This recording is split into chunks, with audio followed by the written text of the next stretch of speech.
Good afternoon one more time, everybody. Happy Sabbath, Saturday afternoon. It is already Yes, March, sir. Dr. Henry. Man, March, March, March. Listen, it seems like March is marching away. I mean, Yeah. in just a Yes, little while, we indeed. will be in April in about 2 weeks, man. And Mercy. this kind of marks an important part of the PRT's history, man. I think almost around 2 months ago, not 2 months ago, 2 years ago, That's we got right. started around this time, Doc. We are 2 years old, everybody, and there's just two of us today. Now, we're not marking the anniversary by that. Pastor Wade, matter of fact, on the way, y'all bear with me. I'm going to see if I can bring Pastor Wade in vicariously. This All is right. very tacky, very, very tacky, but I'm going to see if I can make it work. Let's bring him in. I know this man has been. He's Oh, there you real go. big. Listen, this man has been preaching the gospel today. And I think he's going to be coming on in just a little bit. But I tell you, a lot is happening in the PRT team. And I think it's good time to tell our listeners that, listen, this Sabbath, we started at 3. But when we come back on, in our next right. episode, we're going to start at 4 o'clock. Give you time to do your appeal, Pastor Paul, so you come on back and be a part of the PRT, man. I hear you. Well, listen, we are excited about season 5 is coming up, but we're going to be taking a 2-week break after today. So there's going to be 2 weeks where there'll be no Pastors Roundtable, and then we will be back the beginning of April to kick off season 5. And we're excited about season 5 and everything that is going to be happening with that. Listen, Pastor Wade should be joining us in just a few moments. I see that question in the chat there. I also see my wife saying that I am wearing a jacket today. Bless the Lord, oh my soul. But listen, man, last week, right quick, Dr. Henry, last week, talk to us. Yes. If people are joining us today, what did they miss last week?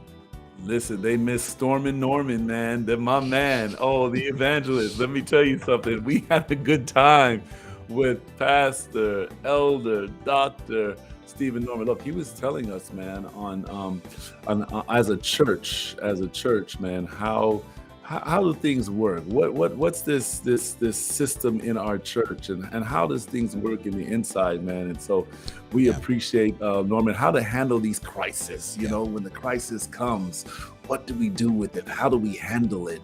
And he really got into it. I appreciate him. And it's good to know that our church, we have a system, right? We have a plan. And he was actually telling us we need to read the plan, right? So that we'll be prepared for a crisis and how to respond appropriately. And he joined us, for those of you that may not know, he joined us as he is the communications secretary for the South Central Conference. And so we spent some time talking about, how do you lead in a crisis, and like what's going on over in Ukraine, and Zelensky as a leader facing a crisis. How do you communicate to your people? What are some of the things? And so we looked at what's going on in the modern sense over there in Ukraine, and we kind of compared some things that are happening in our local churches as well. How do we communicate in the midst of a crisis? And we learned some awesome stuff. There was a word, Dr. Henry, and it's escaping me not right now. Lament. That in the midst of crisis, you've got to learn. A leader has to be able to communicate to his people. That you've got to be able to let people lament. And there's a biblical undergirding, there's a theological undergirding of what that is and what that means, and how it allows people to be able to release before you begin to really address and deal with the issues of a catastrophe, like some of the things that we're seeing happening in our world right now. So if you missed last week's program, you're in luck. It's up on the YouTube channel. If you've not subscribed to the YouTube channel, Pastors Roundtable, you want to go ahead and do that. Last I looked, Dr. Henry, we were right around 820 something subscribers. We're trying to get to 1,000. So if you've not subscribed, I want to invite you to do that today. I'm trying to figure out, should we try to stall a little bit more for Pastor Wade? Just give him a little time. The man just preached, man. He preached. I know it was a powerful message, and I know he's going to be coming on soon. So you can text him to see. Yeah. So we need people to do something, Dr. Henry, right now before we get in and bring our guest on. This is going to be Well, listen. phenomenal guest and great program today. But listen, yeah, we need some people. We need your help. That's it, right? You. We need your help. Today, we want you to share. Let them know that something great is happening here at the PRT. And guess what? Let them know that Roger is coming on, right? Because I know he brings the crowd, right? Please, tell them, man, Roger he's coming on. And so I know that some people will come on because of his connection and his blessings and the presence that he gives. So please share. A lot of things on the Pastor's Roundtable is these are just edifying information, things that we can use in ministry. And I tell you, you just don't want to miss. This is like a workshop every Sabbath. We're bringing in experts. We're bringing in people who are on the front lines. And so just gleaning from their wisdom is going to help us to move forward in ministry. So if you have a pastor, if you are a pastor, if you have an elder, if you have some people from your team, your ministry team, and you just want to know how ministry is, how could it be relevant? How could it be real? Share this feed to them. And I know that they'll be blessed by the presentation today, especially today, because we're really getting real today. Yeah, you're good at this, man. All right. Listen, we see Jennifer Sharon in the chat. And Ms. Sharon, always good to have you with us, joining us from snowy Collegedale, Tennessee. Wow. Can I say something? Is back Pastor with Paul? us. Yes, sir. Pastor Paul, Jennifer Sharon has been with us from the very beginning. Oh, yeah. I think she was on the first program that we had. Yeah. She was with us. And I think there's some other people that have been with us on the first program. If you've been with us on the first program, can we just let them do a thumbs up? Is that all right? Can we do a thumbs up? If you've been with us since season 1, yes, let's see a thumbs up in the chat. If you can figure out a thumbs up, and if you can't figure out the thumbs up and how to get that emoji, just hit the number 1. Number 1, either thumbs up or number 1. If you've been, hey, there's our classmate, schoolmate, Audwin Nelson. Dr. Nelson. A thumbs up. We see a thumbs up from Sister Cindy P. There's a Myrna Harris. She's raising her whole hand. She said, I'm not just doing a thumb, I'm doing the whole hand. There's Idris Lawrence. There's Mama Patrick. There's Felicia. There is my cousin Andrew Brown from Berrien Springs, Michigan. He's putting a 1 in there. All right. We know that there are, there's Lorraine Blake with a thumbs up. Come on. Yeah. Valerie Singleton with a since season 1. Cynthia Simpson has her thumbs up. Wow. There's this is good. We've got lots of names that I'm seeing that I may not have recognized were there from the very beginning. That's right. We have a lot of supporters. Praise the Lord. Praise God. All right. Well, listen, let's not belabor this any longer. I am anxious to get to our guest. I know he is anxious to join us today. So let's have a word of prayer, Doc, and then let's wait till we bring the guest on. Let's say, what is on the table today, Dr. Henry? What are we talking about today? All right. Today, let me tell you something. A lot has been going on in the news. For those of you who've been paying attention, some horrific situations that are happening. And right now, we want to deal with Ukraine. We want to deal with the ministry of mercy. What's happening with ADRA as it relates to this, this horrific scene. A lot of people are leaving Ukraine because of the war. And so we wanted to see, what is our church? How's our church helping and supporting those individuals at such a time of crisis? So that's on the table today. All right. And so we have joining us today, ADRA. You are familiar with ADRA International. That's the Adventist Development Relief Agency International. And we have Mario. I'm going to pronounce his last name wrong. And trust me, it's because of my accent, my English accent. Oliveira, he's going to pronounce it correctly when he comes on. But we are just excited to have him with us today. And so we're going to bring him on. Oh, I got to bring Roger's picture in on the next scene too, because it's going to be empty as well. But here he is, ladies and gentlemen. We are excited and delighted and privileged and honored to have Mario to take the time out to be with us today. And we're going to give him just a minute or two to introduce himself, to share with you a little bit about himself and his office and what he does, just after we begin with a word of prayer. Dr. Henry, would you have that word of prayer for us, please? Let's pray. Father, this discussion is so critical. It gives us an understanding, Lord, of what's happening with your people. And it helps us, Father, to figure out how we can support those individuals, Lord, that are displaced. So bless this conversation today, God. Help it to be impactful. And thank you for our guest, Lord, who's willing to come on. In Jesus' name, amen. Amen. Amen. All right, Mario, we're delighted, we're pleased and honored to have you with us. Why don't you just share a little bit with our audience, a little bit more about where you are, what your office does, and just what's going on with you generally right now. Hi, everyone. Thank you for having me and for inviting me for this so exciting program. It's a privilege to be here and to share this afternoon something about the work of ADRA. To introduce myself, so my name is Oliveira. As you have understood, I am Portuguese. I was born in Angola and I married with an Italian. So it's a little bit of a mix in our family.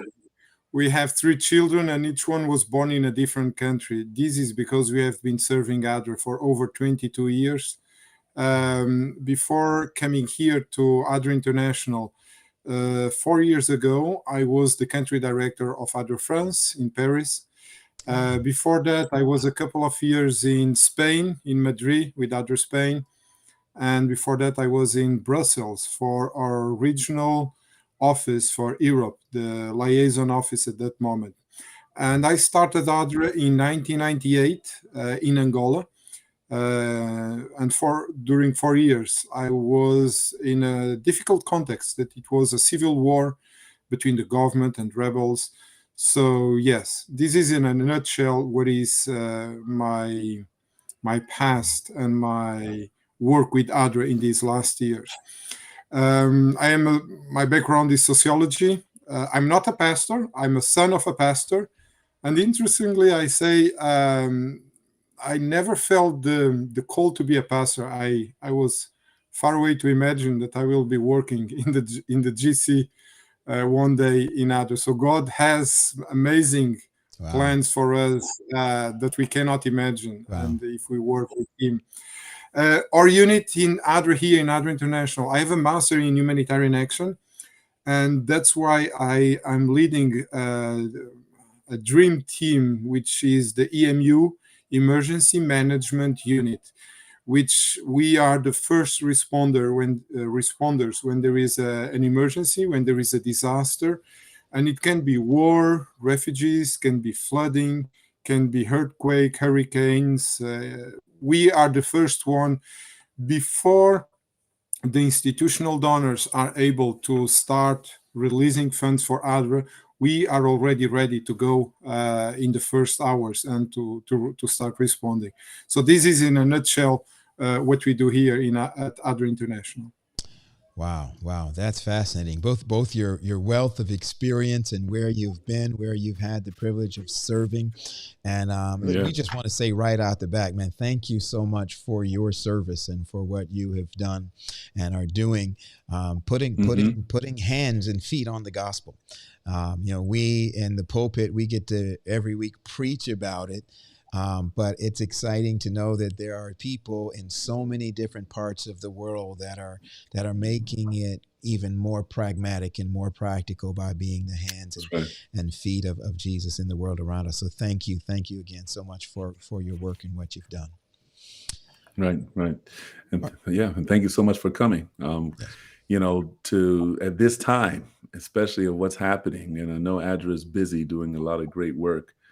To come and just kind of share, a little bit about what's happening there and how we can get involved is tremendous. So thank you so much for coming and being a part of this program. Pastor Paul, why don't you ask that first question for us? Okay, so obviously we have been saturated, inundated with news coming out of Ukraine. This conflict that just is burst upon the scene. At least to many of us, it seems like it was just kind of overnight. I suspect there were things that led to it, but give us a sense of the humanitarian situation in Ukraine. And what has been the Adventist Church's response, or have we responded? And if we have, then what has been the response up to this point? And then is there a difference between what the Adventist Church has done, just as the church there in Ukraine, and then the role that ADRA may have been playing in that response up to this point? Mm-hmm.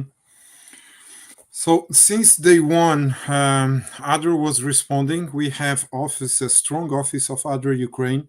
They have been already active in the eastern part of Ukraine, the Donbass area, Lubansk and Donetsk. And you remember, since Crimea was annexed by Russia in 2014, and there was also some separatists in this area.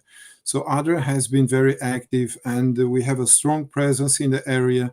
We were working in water and sanitation projects and hygiene.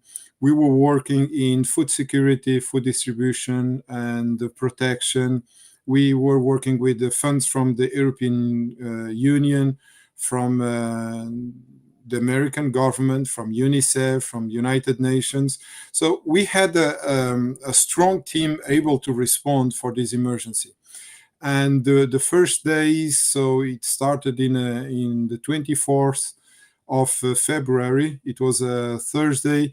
On Friday, we had our first conference call with just the heads of ADRA.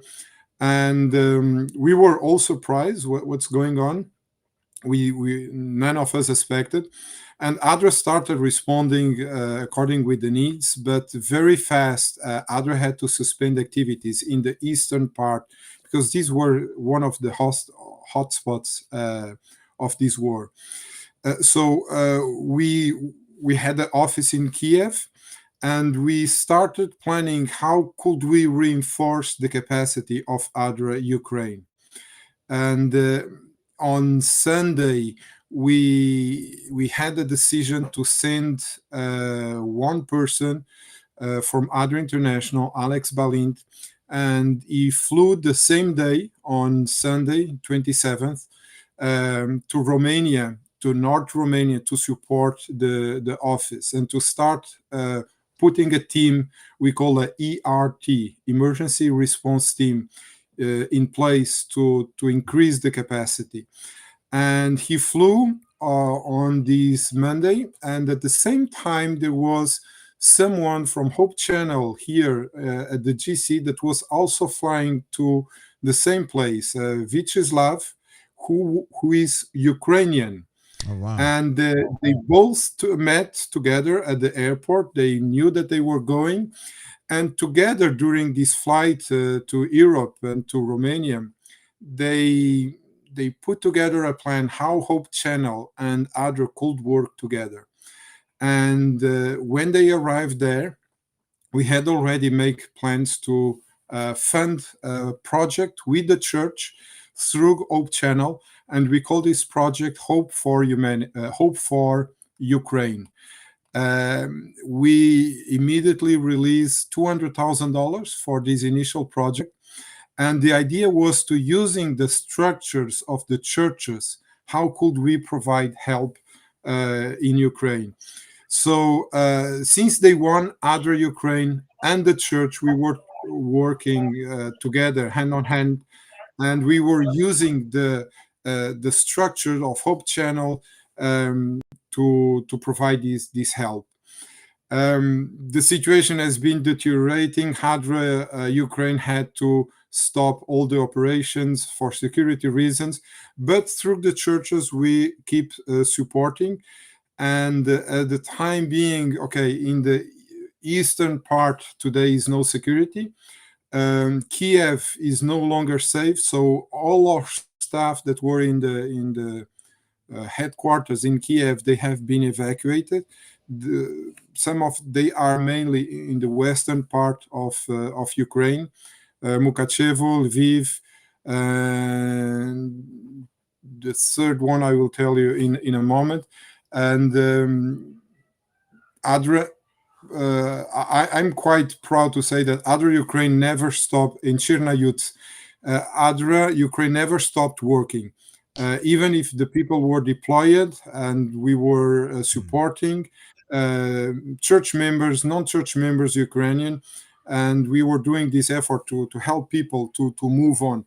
And then the countries around Romania start also receiving refugees. So we have offices in all of these countries, Romania, Hungary, Slovakia, Poland. They also didn't have capacity, so we had to search capacity, send people from abroad to, in the first 3 weeks, to increase the capacity. And they have been doing extraordinary work, day and night, thousands and thousands of volunteers from churches that have been putting tents in the borders, receiving the refugees, distributing food, clothes, protection, or shelter. The church in Romania is the biggest church in Europe, over 60,000 Adventists. They put 2,000 places available to refugees through in the youth camps, in the schools, in other places, institutions. They have available 2,000 places, and they have been filling little by little. The same thing in Poland. Poland, the church is doing a huge job. Church, and I say church and ADRA together, with volunteers, with the youth department. And the initial project of these $200,000, now it's over already almost $1.5 million, but it has been increasing. And as long as the churches are operational and they can work, we are supporting there.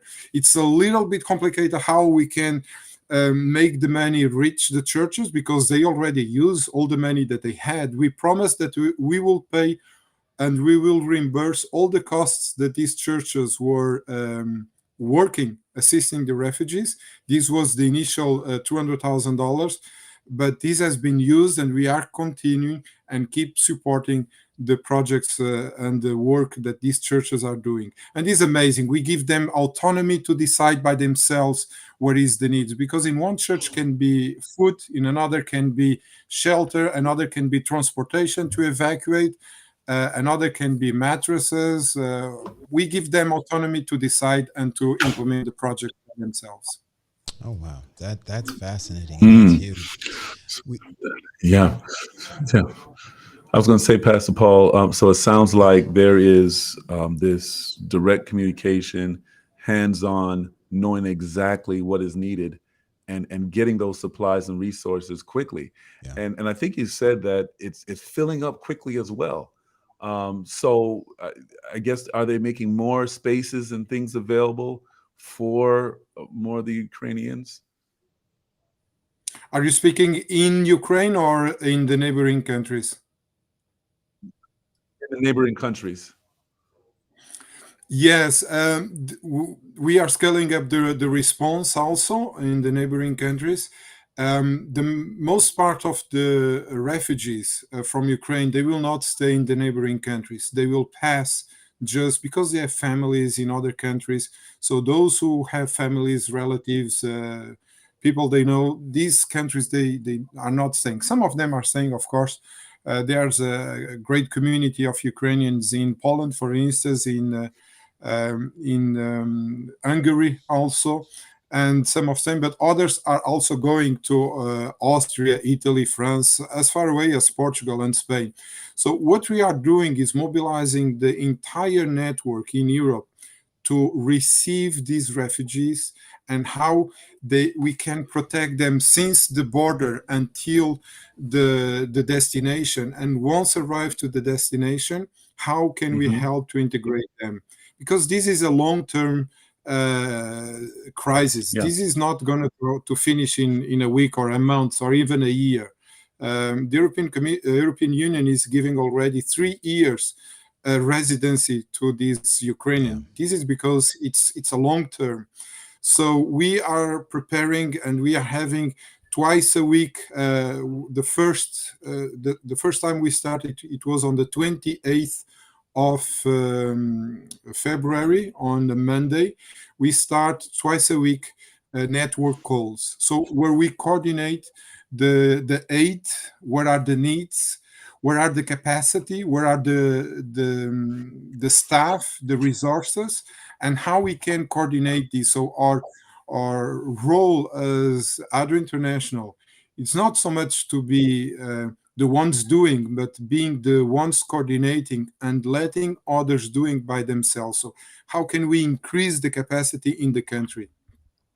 Just a clarification, Mario. Well, first of all, we want to welcome our third part of this team of host with 2 first names, Roger Wade. Thank you, Raj. We appreciate you showing up, man. We are glad that you made it. Thank you. Yes, indeed. But then, Mario, I just wanted to clarify. So ADRA was already in Ukraine before this thing happened, or did we put a team in once the crisis began? No, we had already a team with a country director, programs directors, financial officers. It was a team of about 30 people working in ADRA Ukraine, because they had projects to support these IDPs, internal displaced people in Luhansk and Donetsk region. So yes, it was operational. ADRA Romania was already operational, Poland, etc. They were not prepared for this magnitude of this disaster. That's why we are sending people just to support the increase of activities. But all these countries around, they had offices running. And it's interesting because now the NGOs, very few NGOs have offices running in the neighboring countries and in Ukraine. So we have been approached by several NGOs and donors that want to partner with ADRA. So now it's almost the opposite. We have to say, hold on. We don't have probably the capacity for all the money that you are offering us. And we have to be careful that we cannot accept more than that we have capacity to do. So we are surging capacity in the countries. External at the beginning, but the goal is to send people that they can raise the capacity themselves inside. That's why the last person that we deployed this week arrived on Thursday, and is a director of human resources from ADRA International, because we want increase the capacity of ADRA Ukraine, and this person will help how to select the right people for the right positions. Wow. Ukrainian people. I'm not speaking of Americans or Europeans. No, we are speaking of Ukrainian people to increase the capacity of ADRA Ukraine. Wow. It's the time when ADRA was sending people that will stay for 2, 3, 4, 6 months in an emergency. Now it's much more increase the capacity in the country Of the local. Okay. Wow. That's huge. That's good. I want to talk about the Ukrainian pastors, and I know you just touched on the congregations. How are they?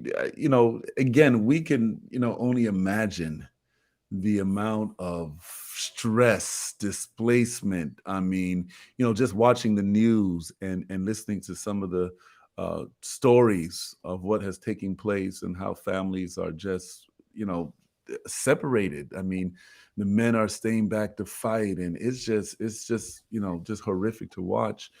Do you know how they are coping with this? Do you have any intel and insight on how people are coping with this? Are there, I don't know, support groups? How are they dealing with this based on your intel? In the past, or specifically, I don't have this kind of information, but I can share a little bit what ADRA staff is coping. And So we had programs director. So the country director, he moved away to.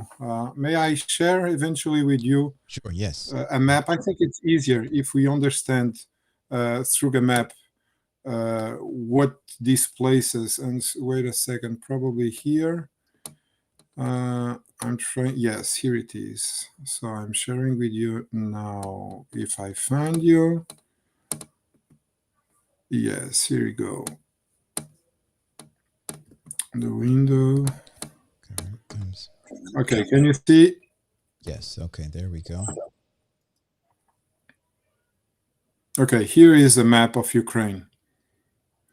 You can see in red is where our team, with the ERT, Emergency Response Team, is based in Romania.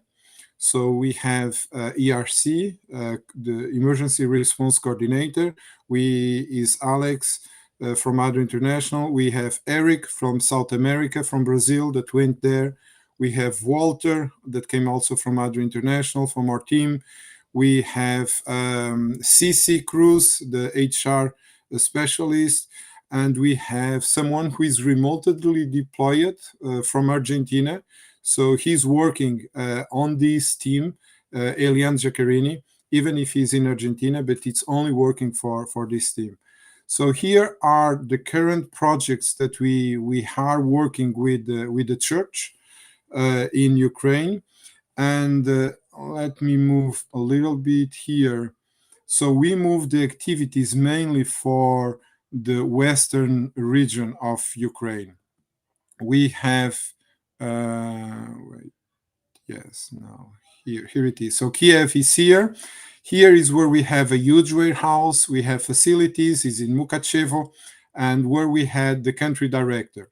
In Chernihiv, we have the finance officer. So she came, she's name is Juliana. She came with her family and she's based in Chernihiv. In Lviv now is the programs director. So the programs director, he was in Kiev, and there is a seminar in Bucha where ADRA has its office. And we had students in Bucha in this seminar, and only this week we were able to evacuate them. So it was very complicated, a lot of prayers. It took us 48 hours to move them, so they are safe. The country director, he moved his wife and his daughter of 1 year old to Lviv, to some families, and he wanted to stay longer in Kiev to support the activities of ADRA. But at a certain moment, it was impossible. And we had to tell him to get evacuated. He could not stay. He was under the shelling. This week on Monday, so we had these network calls that I mentioned. And a certain moment, so he was also in the call. We had almost 100 people in the call from all around the world, Japan, Australia, Europe, US, Brazil. And a certain moment when we asked him to give his situation report, he was speaking. So he was outside to get connection. He was outside his shelter, and we could hear the bombing as a background noise. And it was very short. It was like 5 minutes that he did the presentation. And we told him to go back to the shelter, bombing shelter. But it's a high level of stress, definitely. And the ones that suffer the most are children. And these will stay with scars for years. That's why some of the projects that we want to work is psychosocial support, PSS.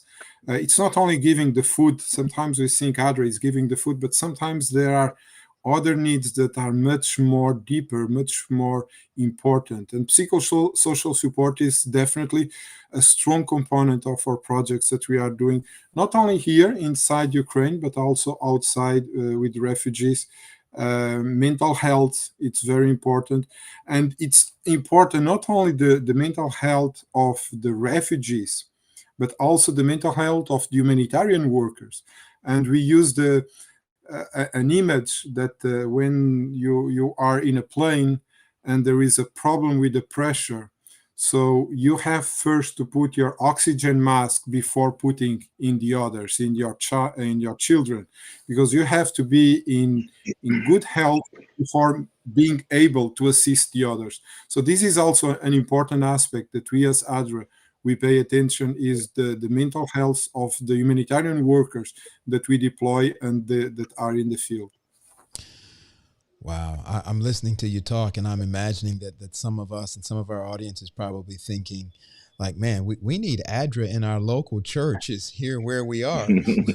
This level of organization and yeah, that's fascinating, and just hearing you share that, I think makes us glad that we're a part of this church, a part of what's going on. May I share one thing, please? Yes. This is the report that we received, the daily report of the Hope for Ukraine. So you see the partnership between ADRA and Hope Channel. The daily report that we received on the 9th so it was on Wednesday, and you can read it, a missile that hit the church in Nikolaev. Okay, we're still seeing the map right now. You are still seeing the map, so yes, wait a second. I'm stop sharing, and now I'm trying to put it here, and I'm gonna share with you another one. So let me see if I share. Oh, here it is. Can you see it now? Okay. There you go. Boom. There it is. Yes. This is the Hope for Humanity, a project that we are working, Hope Channel, the one that I told you. And this is a missile that hit the church in Nikolaev. So on March 8th, a Russian missile that has 8 meters long that landed in a churchyard in Nikolaev. This is in the southern, near the Black Sea, between Odessa and Crimea. And the church was packed with people in the basement of the church that were hiding from the shelling. And they prayed, and God answered immediately. If there was an explosion, there will be nothing left of the church. And the Lord continues to protect his children through Ukraine, which is now suffering from military aggression. So you can see here the picture of the bomb in the yard of the church that didn't explode. And at that moment, the church was full of people. So I think that God is answering the prayers that are being done here in the US and all around the world. And I was speaking with Arton this week, and I said, remember the story of Elijah and the servant, that he could not see the angels around, and Elijah asked the servant, asked God to open the eyes to see the angels.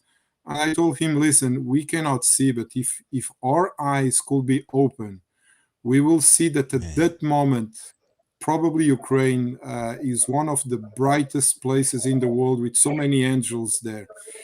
It's important that we don't forget that it's not only in Ukraine that is war. There is war in Yemen. There is war as we speak in Ethiopia. There is war in other parts in DRC. And it didn't start 2 weeks ago. It started 2 years ago, 20 years ago. And it's important to remind that there is others. Probably we only see Ukraine, but there is other people, other places that people are suffering. There are 70 million refugees or displaced around the world. If it was in a country, this will be the 20th country in population in the world. So it's people that are suffering, and it's important to pray and to help these people as we can. You said it would be the which country in the world if it was a country? 20th country by world population. 20th. Number 20. 20th. Wow. Number Wow. 20. 20th. My goodness. That's a Woo! lot. Mario, man, you have inspired me. I've worked with ACS here in the United States. We are just blessed by being able to do so much in our sphere. But what I'm hearing here is truly a miracle of what God is doing. So the question I have for you is, in terms of every need is urgent need. Well, what would you consider the most urgent need of the people in general, and maybe even the need of other Adventists? I imagine there are a number of Adventists who are coming through as refugees. What are some of the needs they have that we can begin as a people on this side of the world to begin to address? Around 20 years ago, the humanitarian world started to work on what we call CVA, Cash Voucher Assistance.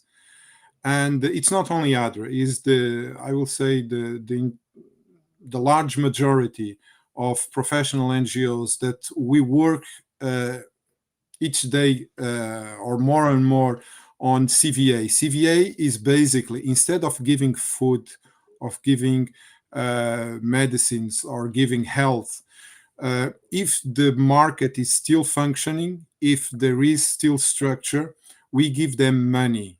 And why do we give money? Because they know better than us what are the needs. And for one family, Mm, it can be food. For another family, it can be, I don't know, medicines. It can be diapers. It can be to pay the hotel to stay. It can be eventually to buy a battery for my telephone that I need to communicate with my family, or a SIM card. And we trust the people, and it's a question of dignity even, because when I go to the supermarket and I have a voucher, I have a credit card, or I have money, I'm not inferior or below the others clients in this store, because they don't know who I am, and I have the freedom and the dignity to choose what I need the most, and it's important. So we as ADRA, we work uh, more and more in CVA, which is providing the refugees the capacity to decide by themselves what they need the most. And of course, we also support. So this is the number one need. Of course, today in Ukraine, we are considering, and we started doing CVA, and we are still doing in Ukraine. We are helping over 5,700 families in CVA projects. It's faster, it's quicker, it doesn't require a lot of headaches in logistics. Um, so for several of reasons, the number one priority is money that we work. When the market doesn't exist or starts to fall, yes, in this case is when we enter with food, with shelter, with health, psychosocial support, as I mentioned. It's important also that, and these I have repeated again and again during the meetings that we had with the network. I prefer to have 10 projects in one instead of having 10 projects in 10 different sectors. So for a question of effectiveness, it's better that we work, for instance, only in food or only on health, instead of trying to do a little bit of everything. Because there is others NGOs that are also working, and other doesn't have to do everything. And it's better to do a specialist instead of doing a generalist, because we don't imagine, but there is meetings of coordination between the different NGOs in the different sectors. So if I have to attend 10 different sectors, I will lose my time in 10 hours instead of doing just 1 hour in one sector, and I can support 10 projects in this sector. So we try to focus on fewer sectors, one, maximum two sectors, and how we can provide. And this, at this moment, Also, it depends the countries. Romania, we give freedom to each country to decide in which sectors they want to work. We do not impose, because in one country can be, I don't know, health, and another one can be shelter, as we have seen in Romania, and another one can be food, if they have an army of volunteers that are cooking and preparing hot meals and sandwiches. That's great.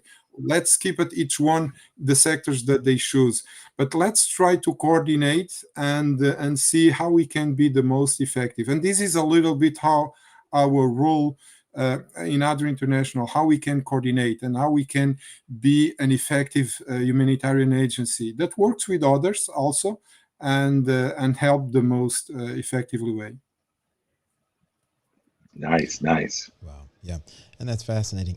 Just to follow up, I know you mentioned the psychosocial support. I'm curious, what does that look like?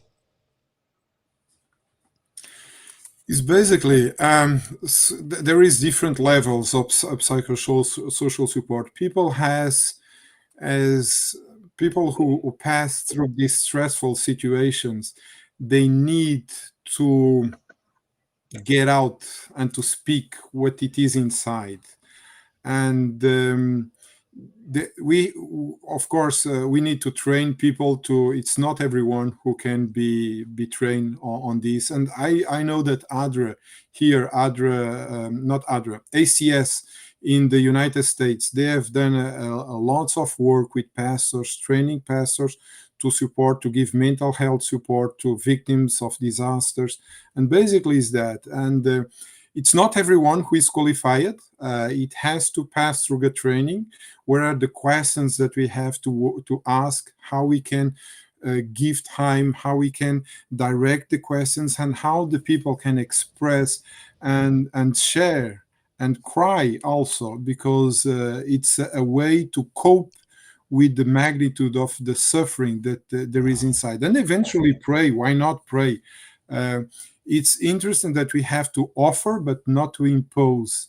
And it's a good way also to share that this person is not alone. And we know that in the majority of the countries, or the majority of the world population, they believe in God. So it's a good opportunity to pray with them and to show that they are not alone. But yes, mental health and psychosocial support is part of this. I'm not a doctor, so I'm not a specialist, but this is one part important of our project. And as I said, there is different levels. There is a level that with a little training, people can provide psychosocial support.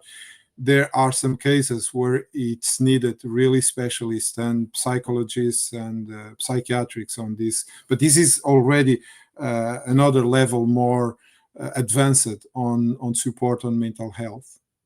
Wow, fascinating. There's a question on that real quick before you go. I was going to say a question before you go on your question, Pastor Wade. So with this mental health initiative, I know you say you train some pastors, and you also partnership with other agencies as well to give, help in this area. Yes, of course. It's not only ADRA who is providing this mental health. Other organizations are doing MSF. I will not say all of them that I know, but they are supporting also. It becomes an important part of the humanitarian work that we provide.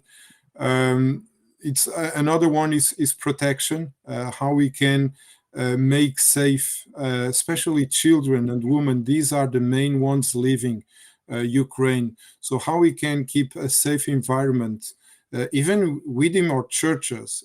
This is an important aspect that we are paying attention, safeguarding, protection, to avoid sexual harassments and because these people are vulnerable. And how can in the environment, when we provide shelter, when we provide food, when we provide mental health, how we can also integrate protection in the projects that we provide to reduce the risk of being others taking advantage of these beneficiaries. So this is also an important element that we integrate in our projects. But yes, definitely there are others that are doing, and we try to do. That's the importance of coordinated. Not everyone is doing the same thing, because if everyone start doing psychosocial support, at a certain moment nobody is giving food or nobody is giving water. So it's important to each one do one thing, and how we can coordinate. There is one UN organization, United Nations, is OCHA, is the Office for the Coordination of Humanitarian Assistance, and we work with them with the civil protection of each country. In the US, the name is FEMA. In other countries, they have a different name. So we also coordinate with them, with the government.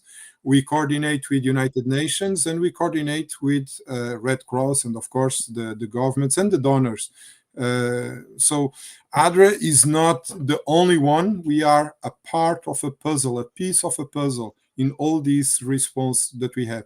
But definitely one thing that we have seen, we have been approached by lots of NGOs that are, I will not say jealous or envious, but they don't have the same network that we have through the Adventist Church inside Ukraine. And we have already in place this network, and we can use, and we are using them to provide assistance, not only to Adventists, but to everyone who needs. So Mario, just before we go to our reset, you shared about being able to go in and share, even share our faith. Coming from the United States, we are very cautious or we are trained that we should not be kind of brandishing our faith when we go to help people. Is that the same internationally, in light of the fact that you shared most of the world does believe in God? Is it a different kind of way that you can actually have your faith brandished as you're sharing and helping people? How is it in terms of the atmosphere for that? Well, if it is here in Europe, you should live in France, where it is much more, it's much more strong. You cannot do that. And ADRA, we as ADRA, I think it was St. Thomas of Aquin who said, preach all the time the gospel, use words if necessary. So we are preaching our gospel. ADRA and ACS and every initiative, and even other NGOs, we are preaching the gospel with our hands, with our arms, with our feet, and if necessary, use words. Of course, we cannot propose to everyone, let's go and pray. But if we need, if we see, and pay attention, we do not proselytize, and we do not do evangelism, and we do not take advantage of people who are in a weak position. But if someone comes and asks, who are you? Or he says, I'm also a Christian, could you please pray for me? Of course I will pray for this person. But I cannot go and say, please let me pray for you. Probably the person doesn't believe in God, so I cannot impose, and I have to respect. But if they know, we do not hide our identity. ADRA, the first word, the first A of ADRA, what it means? Adventist. So we do not hide who we are. Our identity, it's Adventist. And they know that we are Adventists. They know the Adventist Church. As I said, Romania has the biggest Adventist population in Europe. Number 2 is Ukraine with 42,000. So the Adventist Church is widely known in these, at least in these two countries. Probably much less in Poland or Slovakia and Hungary. But if they know and if they approach, yes, of course, we will pray with them, but never imposing, because Jesus didn't impose. Jesus asked them to follow them. And Jesus was, when he did this, the 10 lepers, he didn't ask to them to become followers before helping them. He helped them first. And then just one came back to say thank you. So this is the same principle that we use. Mm. All right. Well, we're going to ask our guest and our audience to stay put for just a moment. We're going to be right back with our guest, Mario Oliveira. But there's first a couple of things that we want to share. Uh-oh, there's that picture again. Yeah, we got the real thing, baby. We got the real thing, man. Well, we are delighted to have everybody with us again today on this particular show. It is our 2-year anniversary, Roger. We've been doing this for 2 whole years. And somebody's looking at Pastor Paul saying, and he hasn't shaved his beard in none of them 2 years. There was a different look at the beginning. That's right. Absolutely. There was a different look, man. The background was different, right? Yes. Not just yes, us, but the whole. Yeah, but we've been on this road for a good while, so we just praise God for the ministry. Hey, listen, man, relevant show today. ADRA, frontline workers, they're right there helping out this horrific event that has happened there in Ukraine. It makes you want to say, all right, I'm gonna pack right up and I'm heading over there, because you just hit. Listen, the story about the bomb not exploding in the churchyard. Mercy. Oh my goodness! Mercy. Wow. God is good. You know what also jumped out to me was that Mario knew the names of the people who were staffing the offices there and who were involved and who were engaged, and that's powerful. I mean, knowing the people that are there, the people that are there to help, and this has just been fascinating. So if you were just joining us, our audience, if you're just joining us and you didn't catch the beginning of our discussion today, we have with us from ADRA International, Mario Oliveira, and he has been talking to us, sharing with us what some of the crises that some of the issues that we're seeing in the crisis over in Ukraine. I think Dr. Henry, also what was interesting that he was very keen in pointing out is that Ukraine is not the only situation that the world is experiencing right now. That even though I almost said the movie cameras, but the TV cameras and news cameras are highlighting what's going on there. But there are over 20 million. No, 70 million. I think he said 70 million. Oh, 70 million? 70 million. And it would be the 20th largest country. That's right. Boom. Man, I mean, and you're right, Pastor Paul. I mean, it's amazing. Other things are happening in this world. There are other tragedies, other catastrophes. There's other things that are going on. And we just have to be mindful that we're in a world, man, that is just suffering right now, waiting for Jesus to come. And in the gap, we want to make sure that we do our part to support people who are suffering. Good stuff. Good stuff. Well, listen, Raj, there's a couple of things we want to remind our audience of at this 2-year anniversary for the PRT. What are those things that they need to know? Listen, first of all, we just want to say thank you. We could not be doing this without you. Your encouragement, your prayers, and your support. You have been very supportive of PRT when we ask you. And so we're asking you, if we want to continue, we're preparing for our season 5 opener in a couple of weeks. But we need your support. We need your help in helping us to keep the level of what we're doing there. We're asking you to continue to support us. Go to the support page on our website. Share with us what you want to see happen on PRT. We want to make it relevant. We want to walk your street. So not only do you like us on Facebook and on YouTube, or you get notification or subscribe on YouTube, support us in our support of trying to do ministry that's relevant, resource, and real in these days. Good stuff. Good stuff. All right. Well, we're going to rejoin our guest now. Mario, it has just been a fascinating discussion so far. And thank you so much for giving us so much of this information. And I think our audience is saying, what did I just see? I saw Denise saying he taught us a Yeah. lot in this Right. little time period. This is amazing information, and we have to continue to be prayerful. Thank you so much for that, Denise. All right, so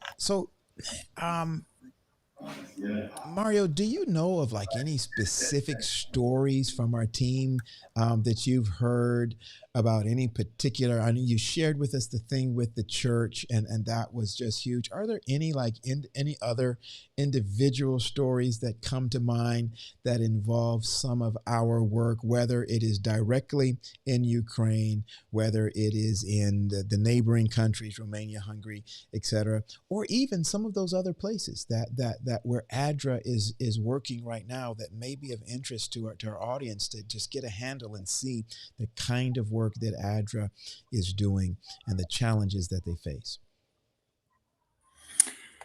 I mean, probably there are lots of them, but remember, I'm not in the field. I'm Yes.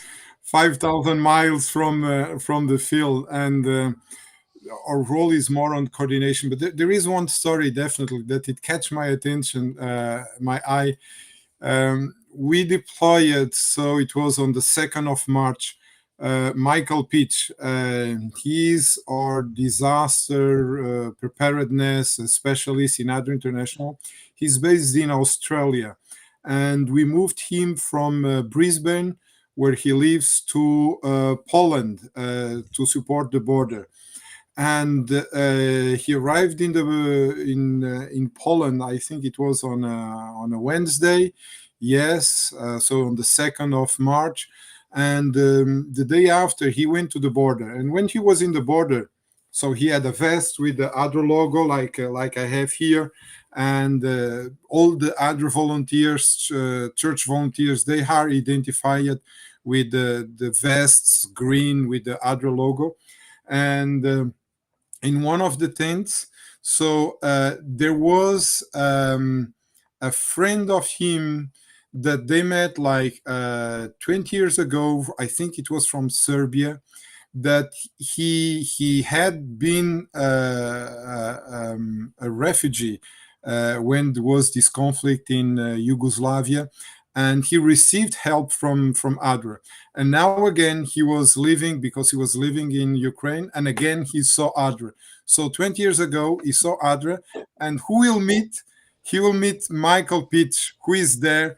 And Michael was telling me, man, I will never imagine that 20 years later I will find this person here in the midst of the border in Poland, when there is thousands and thousands of people crossing the border. And by coincidence, we meet here, and he did some videos and posted in YouTube. So definitely, yes, there is like these much other stories, how God has worked, and he's keeping working on the lives and protection of people in Ukraine and all around the world. But definitely, it may make us remember that we are not alone, that we serve a powerful and mighty God, and he has resources that we don't have idea that he can put at our disposal. In another occasion, we were ADRA has been chosen by or has been approached by one organization in Norway to be the main responder in Romania and Moldova. So this is also answer to prayers, because we have a capacity to deploy people to increase the response that we are providing in those two countries, and at the same time to reinforce the local offices. And I like to say that it's not, sometimes we say ADRA and the church. I prefer to say ADRA and the rest of the church, because ADRA is part of the church, like ACS is not. We are not separate. We are part of the church, and we also preach the gospel, as I said, like ACS, and we have an excellent partnership with ACS. And the name, it does matter. Um, Matthew 25, Jesus will not ask you for which organization we provide food or shelter or water or we visit. They will ask if we did it. So Mercy. I think it's not important that we work under the Adventist banner. Of course, it's important. If why not? But if there is no ACS in your church, in your local city, go and volunteer with another one. The important thing is to Mm. serve It's good. independently of with whom, but It's it's good. really to be at the service of. And I had the experience of one lady when I was in France. She was responsible for we call ADRA delegation in France. So we have a different system. So ADRA ACS became ADRA, and the churches they have ADRA delegations or antennas.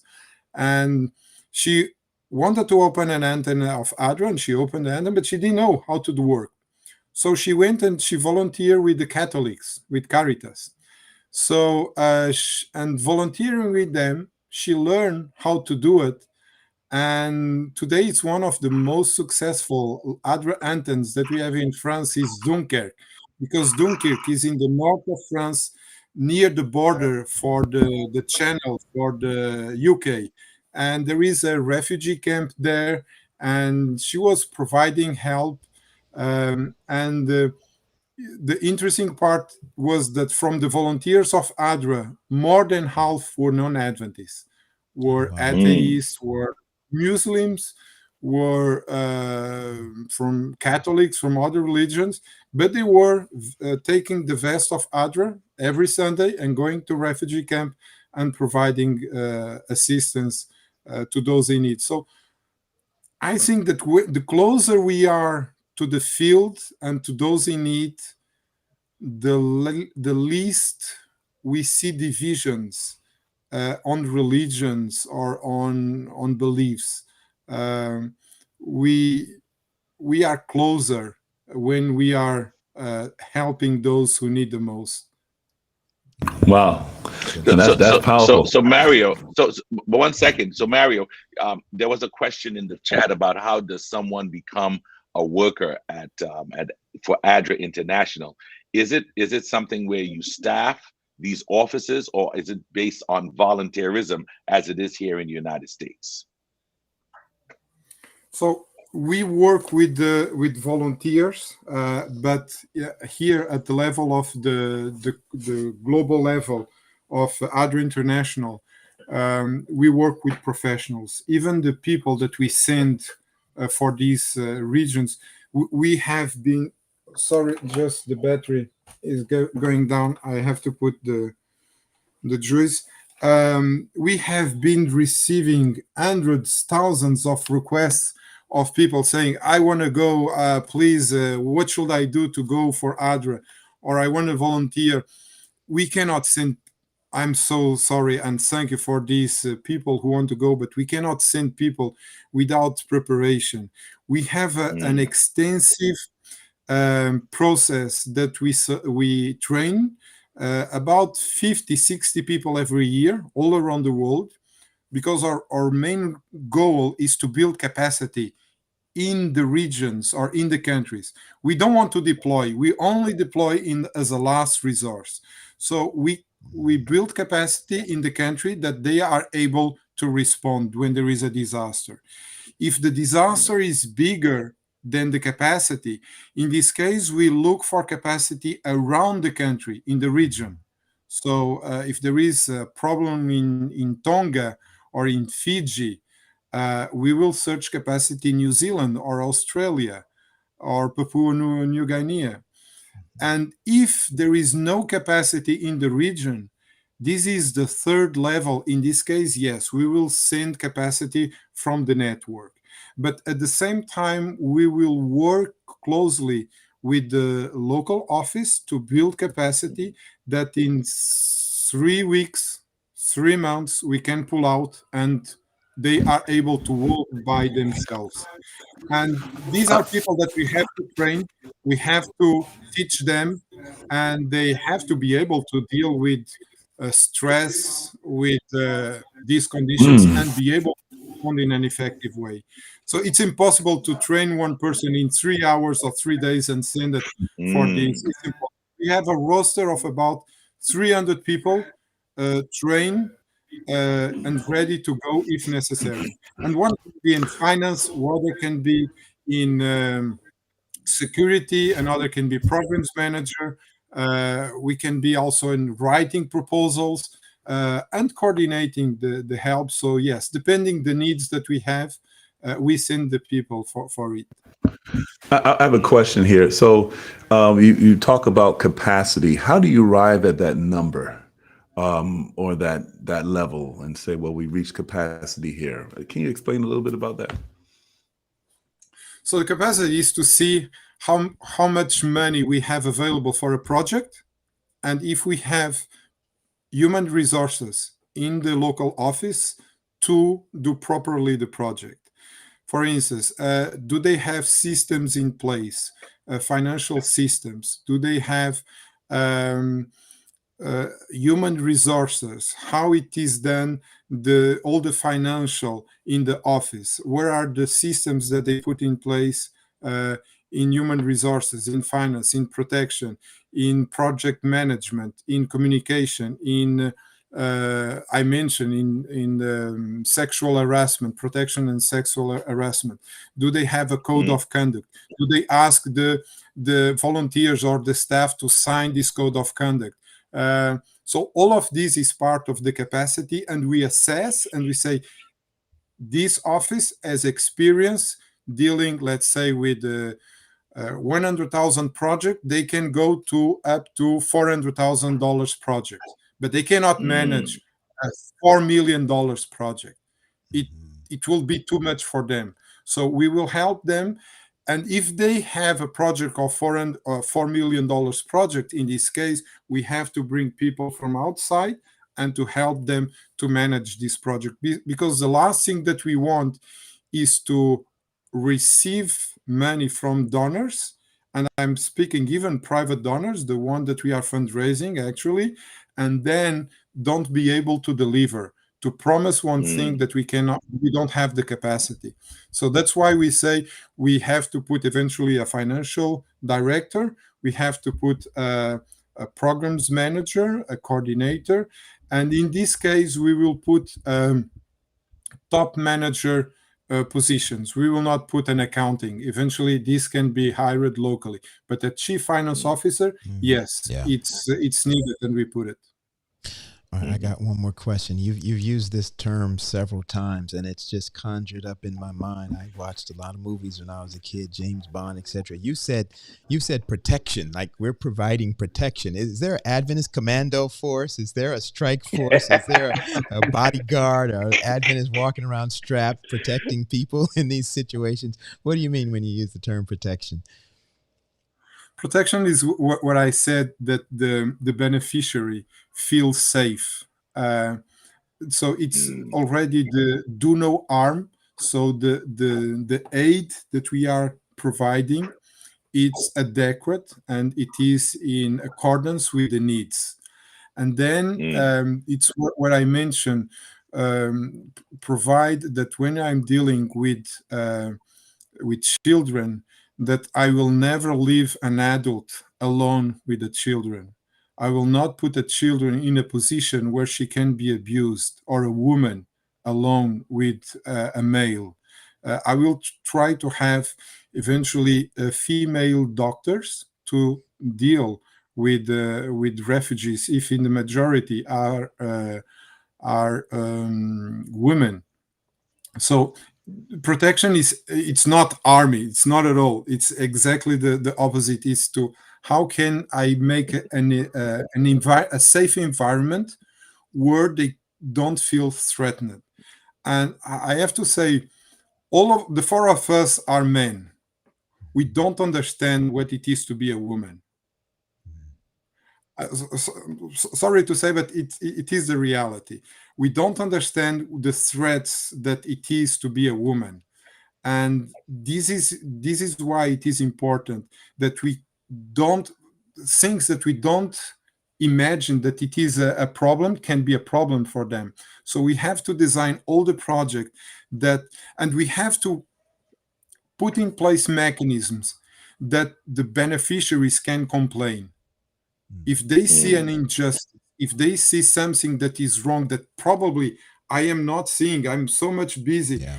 taking people from around the world and in money and in the security, and probably I'm not seeing that there is a worker that it's not doing the things properly. So I have to put in place mechanism where the beneficiaries can complain and be protected. They will not be, how to say, they will not suffer any pressure because they complain and because they mention something that is wrong. And this is a way not to blame and shame, but to make them protected and safe and be able ourselves as ADRA to, how should I say, to see what is going wrong and to fix it. So this is the main importance aspect of these complaint mechanisms that we put in place. But protection is how can, when I do the aid, when I provide the food or the medical assistance, make an environment safe for the beneficiary. Wow. Wow, you got a lot of good safety measures, and you have there's a mechanism, there's a system that ADRA has. That's what I'm learning today, and definitely assume that. But just hearing you kind of describe, listen, we have these markers that we need to meet, and there's this capacity of protection of finances and so forth. It's good to know that we're very organized when we try to give help and assistance. So looking at this situation now, where do you see the most devastation in Ukraine right now, as far as ADRA is concerned? What is the most need, I would say? What's the most need in the country right now, or even out the country? Peace. Yes. Yes. Definitely peace. Peace is the So as far as most needed. resources, yeah. But as far as But resources in the Go ahead. eastern part is definitely it starts to be everything. So what we are doing now, and this is a project funded by Czech Republic. They brought mini buses, and they are evacuating people from the from the east to the west. And it has to be minibuses, small or minivans, because there are so much checkpoints and roadblocks, and sometimes they have to do the U-turn because the road is not safe. So what they do is they go to the east with food and basic needs that are not available, and then they bring people to the west, and they go and forth on this side. So these are mainly on the east side. On the west side, in the moment, is shelter. It's the churches became not places of worship, but became places of protection, of sleeping. People are sleeping in the churches, in the middle of the church. They put aside the chairs and they sleep there in some cases, because it's the only safe they have. They are over 2.5 million refugees. Refugees is when someone let her house or let his house and cross the border, an international border. IDP, or internal displaced person, is someone who let his house but is still in the country. So at the time being, there are 2.5 million that left the country, but inside the country, there are around 2 million IDPs. Wow. So it's a lot of people who are moving. And some of them, they don't want to leave the country because they want to stay together, the family. The men, they cannot leave the country. If you are between 18 and 60, you cannot leave the country. So if I want to keep with my family and I have relatives on the west part, I will stay with them. So and where would I stay if I don't have a place, if I don't have a home? So in the west side, the most needed at the time being is shelter. And as I said, we work at the time being is still working is the financial system, the banking system. So we are still providing funds, but we expect already that very soon, in a matter of days or weeks, we will have to pass to start doing humanitarian convoys from Romania, from Slovakia, and from Poland inside Ukraine, bringing food and bringing water and bringing the basic needs. Some of countries are already doing that. Romania, Slovakia, and Poland, they already started doing. But these eventually will have to scale up and be much more with the United Nations capacities. Okay. Listen, Mario, our time is getting away or has gotten away from us now, and we're going to need to wrap up. But a couple of things I want to ask. We have the president of one of our universities who's watching today, Oakwood University, Dr. Leslie Pollard. And we know that as college students, they love to be able to do something, to make a difference, to want to help change the world.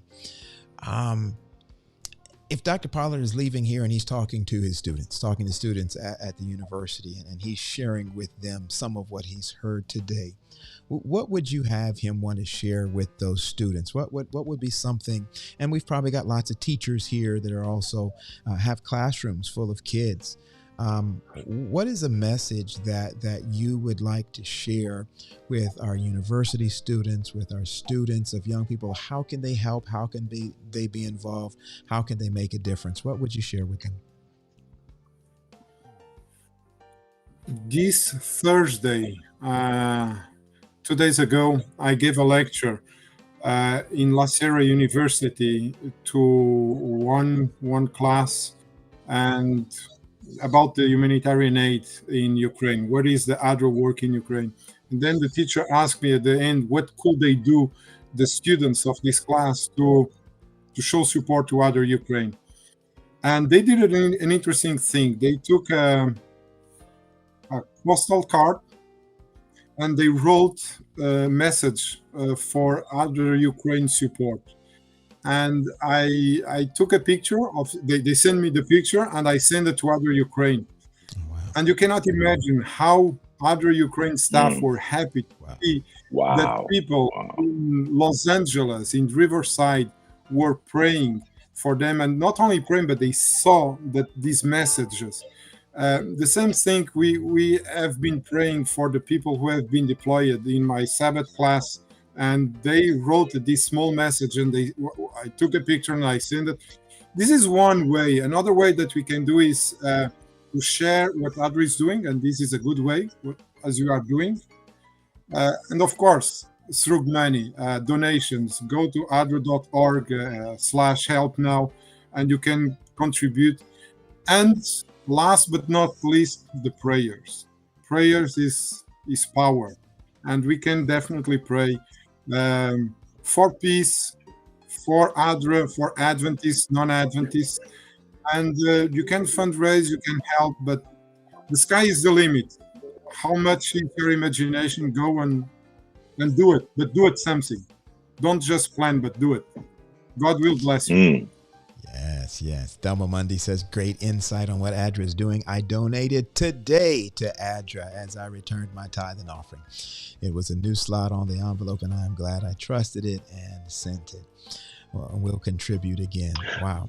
But listen, we have a question from Philbert, who actually asked this question. I think maybe our listeners would like to know, how is ADRA funded on a regular basis? Is it just from private donations, or is there a line on the GC budget for ADRA International?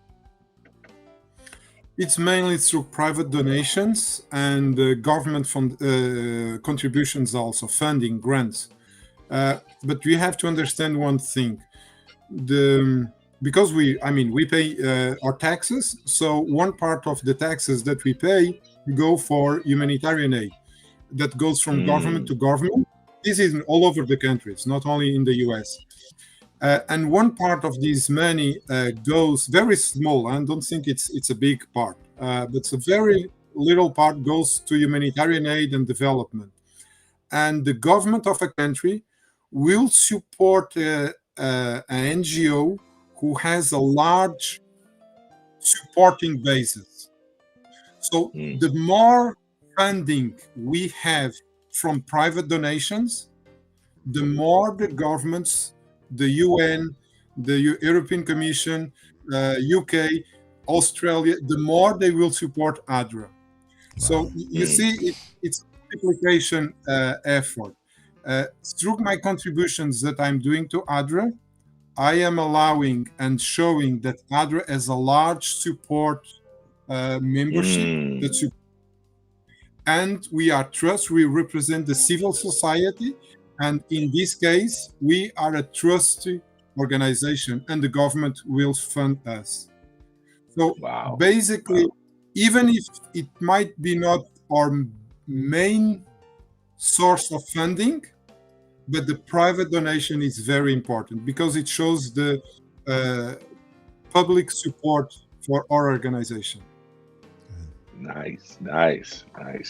That is so great to hear, because a lot of us feel, we give to our church. We have a very interesting structure for finances, and we think sometimes that takes care of everything, but we know it doesn't. So that just helps us to know if we give, the little we give can help in helping public organizations to give even more, because they see that we are supporting the organization. There was one other question that I saw, guys, in terms of Mrs. Dimitri Taylor. I'm not sure how she got to this point in terms of wanting to take in someone to live with them. So does ADRA help with maybe helping displaced families have housing here in the United States? I mean, we will be not here in the US, because here is ACS. We will partner definitely with ACS, but here we will support eventually ACS. But here will be ACS will be implementing the projects in the United States. Everything depends on the American government to allow these refugees to come here. But if they come, yes, definitely. We will support through ACS the work here. Awesome. So one of the things we will do, we'll make sure that we put ACS information on our show notes, and any updates we have, we will definitely put it part of that. All right. May I share with you one experience that I saw? It was not in Ukraine, but it was in Angola, like 20 years ago. We were doing as ADRA food distribution with the food provided by the World Food Programs from the United Nations. And we were doing, I think it was 4,000 or 5,000 people. They were IDPs displaced by the war. And when people are angry, they become violent. They move and they push and they want to have access to the food. And I was speaking with them. I had the regional director of ADRA with me, and he said, Mario, a couple of years ago, in a country elsewhere in the world, there was a food distribution, and the mob became so violent that the police that was protecting the humanitarian workers, it was not ADRA, it was another NGO, they had to fire and to kill one person. And the distribution was altered, was stopped, and the director, the responsible for the distribution, during the night, he couldn't sleep and say, God, how can you help me because we are here to save lives, not to kill people. And through our aid, we are doing this harm. How can you help me? And God showed him that during the multiplication of the bread and the fish, what Jesus did with the crowd.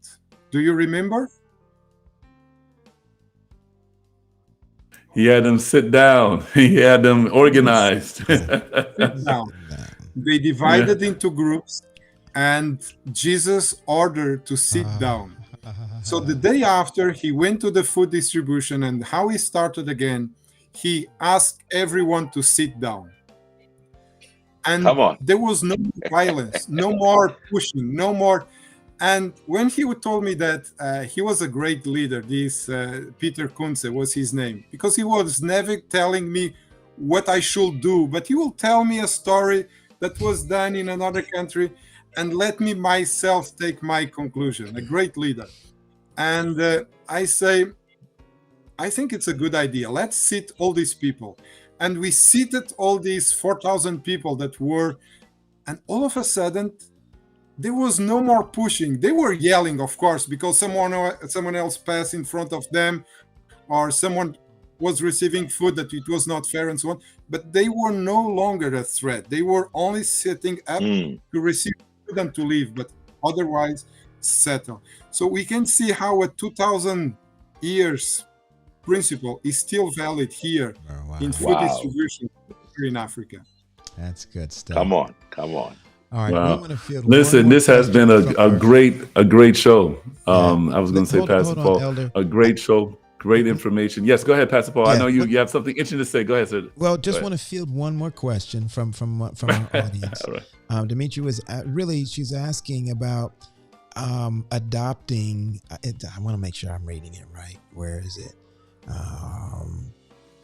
How can we adopt orphans? Is there a somebody that we would contact? I'm assuming it's not ADRA, but is there somewhere we could direct if somebody's saying, yes, I want to take an orphan from this conflict or any other conflict into my home? Who would they contact? What would be the place that we would direct them to?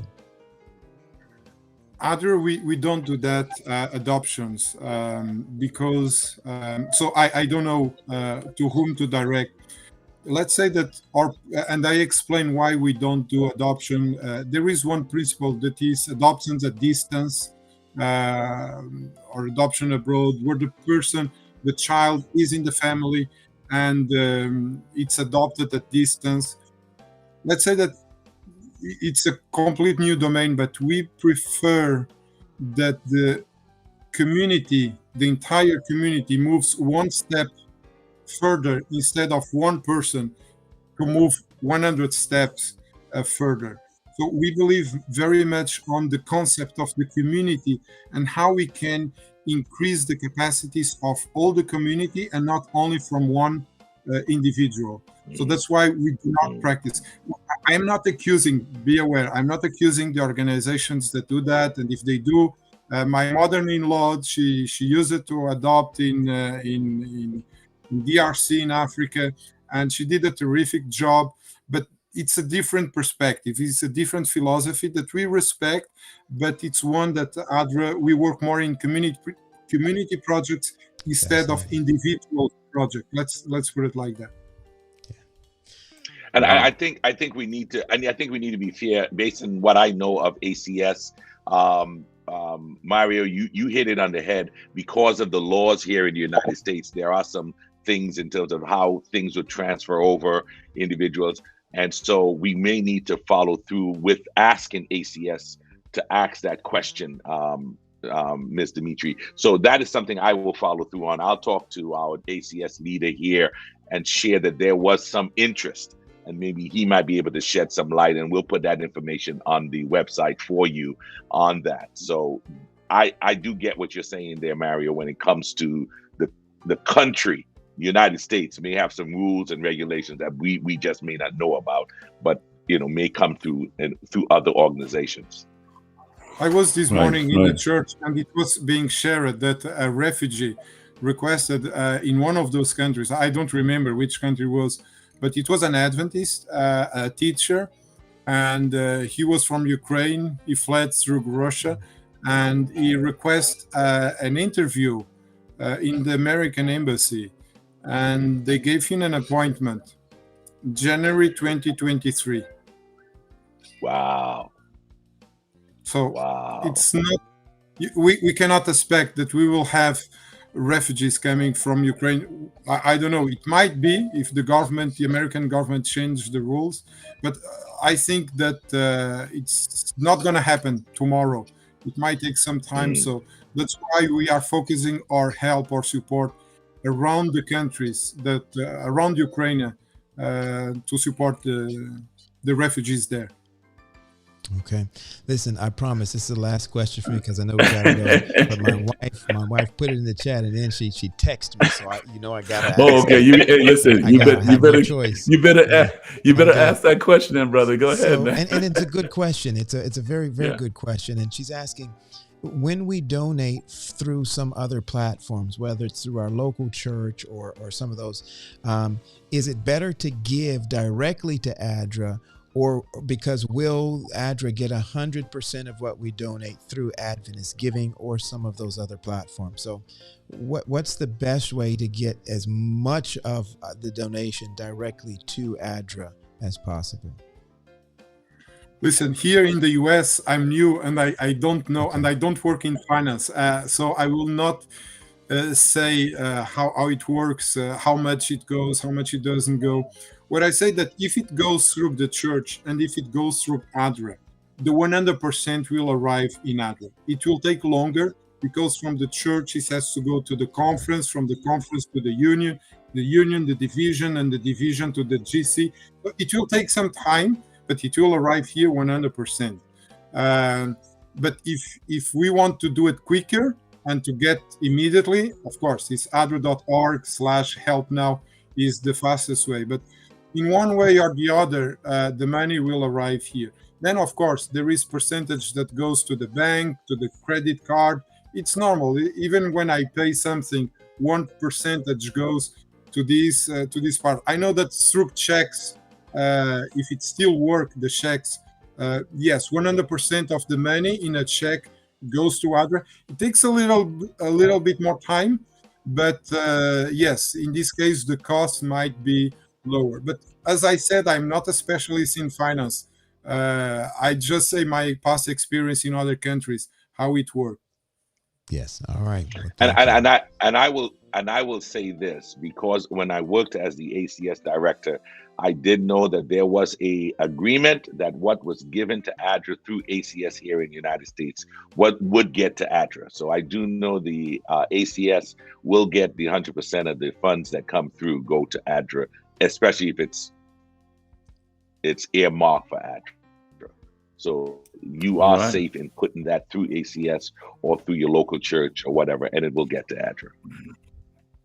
All right. Absolutely. Well, listen, again, I thank you so much for sharing what's happening in this disaster relief area and the things that you're doing, the system that's in place. We have a very organized system. We're all one, right? ADRA is a part of the church, and so we just appreciate the ministry you're doing, and you gave us ways, how we can support. You said we can give financially, and then you also gave the example of what the classroom has done as well, praying and postcard and that sort of thing. So there's a lot of ways that we can get involved so that there can be some relief there. And praying for peace, that's the main thing, right? Yeah. Praying for peace, that this would just stop so that people can be situated in their place and live, life to the fullest. And so thank you so much. Thank you so much for coming on our program today. Pastor Wade, thank you for having me. I was going to say, Pastor Wade, you are a preacher of righteousness, man. You started out today, you were preaching, and then you came back on the Pastors Roundtable, man. We see your dedication to this ministry, so we just praise God for you. But I want to ask you a question, Pastor Wade. Next week, what's going on next week? What's on the table next week? Well, what's on the table next week? Well, listen, we're going to take our break. We have come to the end of our season number 4. We are just so excited what God is doing. And we wanted to end on something that was very relevant. And so, Mario, thank you so much for bringing the work that ADRA is doing, the ministry of mercy that is happening there overseas. And so for the next 2 weeks, we're going to take a little break.